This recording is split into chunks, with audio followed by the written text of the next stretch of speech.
everyone, welcome back to our channel. Today we are unraveling one of India's most important labour laws, the Contract Labour Regularization and Abolition Act of 1970. If you are an employer, contractor or worker, this law affects you directly. Do you know if your job is protected under this act? Can contract workers demand equal pay and benefits? What happens if companies misuse the contract system? We'll answer all these questions and more with real life stories and case laws that have shaped how this act is applied today.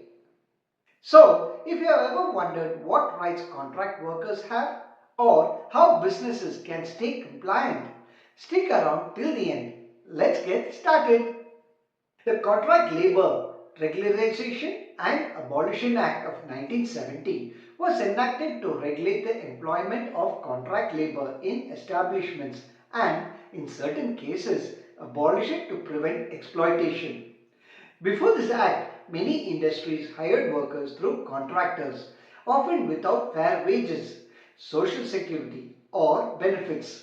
This act aims to ensure that contract workers got basic rights and protections. Here are some key provisions of the act.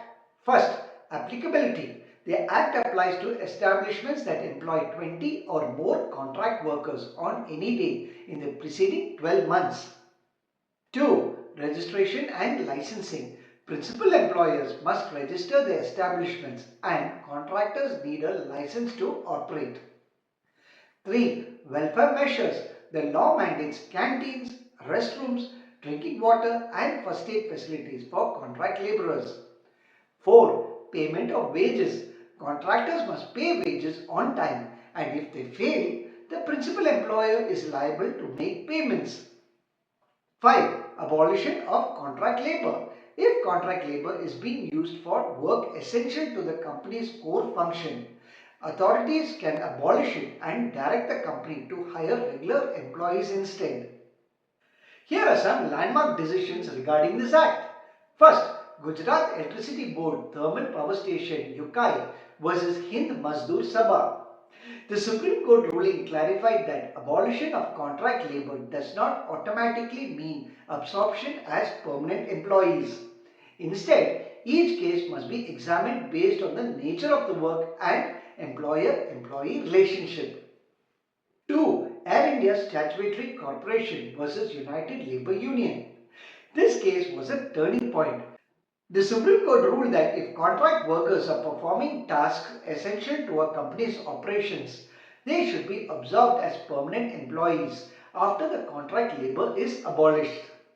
However, this decision was later overturned in 2001 in Steel Authority of India Limited versus National Union Waterfront Workers, where the court ruled that abolition of contract labour does not create a direct employment relationship with the principal employer. This remains the legal position today. Despite its noble intentions, the Act faces many challenges. Some companies misuse contract labour laws by first, rotating contract workers every few months to deny them permanency. 2. Using multiple small contractors to avoid crossing the 20 worker threshold. 3. Reclassifying workers as independent contractors to avoid liability. For example, in a gig economy, many delivery workers and cab drivers are not considered employees under the labour law, leaving them without benefits like PF, ESI or job security. India's contract labour protections are stricter than those in the US, where businesses heavily rely on independent contractors with fewer protections. However, in Germany, contract workers enjoy strong labour rights, including equal pay, benefits and job security. Should India introduce stronger protections like in Europe, or should we follow a free market approach like in the US? Let us know what you think in the comments. Ramesh worked as a contract labourer in a large automobile factory for 6 years. Despite working alongside permanent employees, he was paid less and denied medical benefits. Frustrated, he and his colleagues learned about the Contract Labour Act and approached the Labour Commissioner. After a long legal battle, The court abolished contract labor in his department and many workers, including Ramesh, were absorbed as permanent employees. This story is a reminder that knowing your rights is the first step towards justice.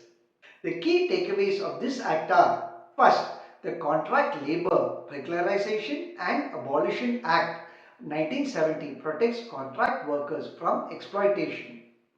2. Certain industries and types of work cannot rely on contract labour permanently. Courts can intervene. 3. Legal battles have shaped the way this law is interpreted. Mere abolition doesn't guarantee permanent employment. 4. Companies should ensure compliance to avoid hefty fines and legal troubles. If you are a worker, know your rights. If you are an employer, ensure compliance to avoid legal risks. Share this video with anyone working in contract labor or HR. This information could change someone's life. Also, let us know in the comments, do you think contract workers in India are fairly protected? Have you or someone you know faced issues as a contract worker? Let's get the conversation started. If you found this video useful, hit the like button, share it and subscribe for more insightful legal content. And don't forget to turn on notifications so you never miss an update. Until next time, stay informed and stay empowered. Take care. Bye.